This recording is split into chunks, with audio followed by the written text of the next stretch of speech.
If you asked about the state of your mind right now, what would your response be? Depressed? Wondering? Tired? I don't know what I'm thinking. At peace or at rest?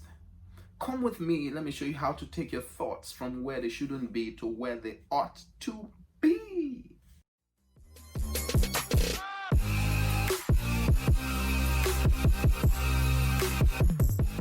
Hello everyone, welcome to the Life Class with Ojars, the place where we unleash strategies for you to overcome life's greatest challenges.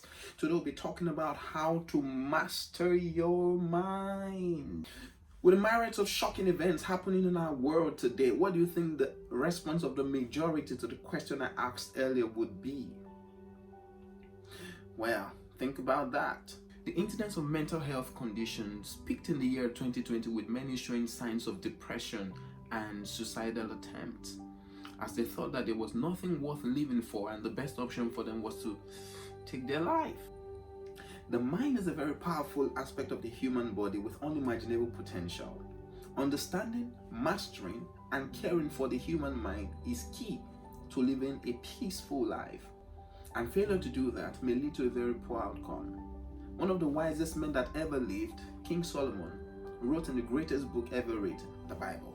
In Proverbs chapter 23 and verse 7, he says, "As a man thinks in his heart, so is he."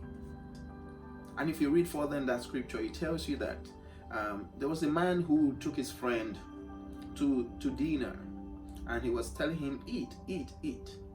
But in his mind, he was thinking something different. And Solomon made us to understand that you are not your outward appearance. You are not what you show on the outside. You are what you think. This is so true in our world today, as people have put up appearances of a different personality while there's something totally different on the inside. Some put up a show of happiness and joy and radiance, whereas on the inside it's so much sadness and darkness. Others put up this show of being very friendly, whereas inside of them they're very lonely. There's no one to talk to. Some have been made to think that only their actions matter in life. Little do they know that your thoughts form your life. There's literally no action that is not thought through. And when your thought process grows to a certain point, it begins to affect the words that you say. In the greatest book ever written, again, the Bible, in the book of Matthew chapter 12 and verse 34b, it says, "Out of the abundance of your thoughts, your mouth speaks." It means that your mouth cannot say random words that you've never thought about. Even words that you think were abrupt actually proceeded from the residue of your thoughts. It means that the mouth fetches its words from the reservoir of your thoughts. Remember, the proverb did not say, "As a man thinks in his heart, so he will be." No. It says, "As a man thinks in his heart, so is he." It means that you are what you think. You're what you think. And I'll give you two examples. If you give a white suit to a dirty man, in no time he would turn that cloth into something brownish or black, as the case may be. Depends on how dirty he is. But if you change the way that same man thinks, he would go back home and he would wash his existing clothes that were dirty and make them as white as they could ever be. It's all in the thought.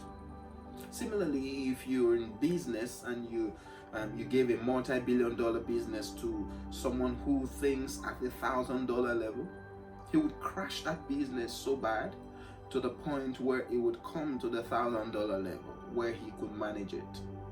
But if same person is trained and taught to expand his mind to the point where he could understand the concept of running a multi-billion-dollar business, he can make a conglomerate out of nothing.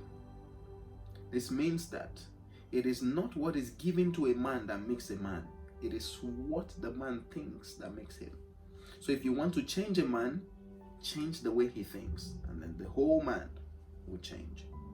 Do you like the state of your life right now? Do you want to change anything about your life? Do you want to change your indices? The ultimate secret to mastering your mind is understanding that your thought is your life. So you must guard your thoughts. Think the right thoughts. If you don't like your life right now, change what you think and your life will change. Thank you for watching today. My name is Matthew Ojars. This is the life class. I'll see you next week. Until then, keep moving forward. See you there. Bye.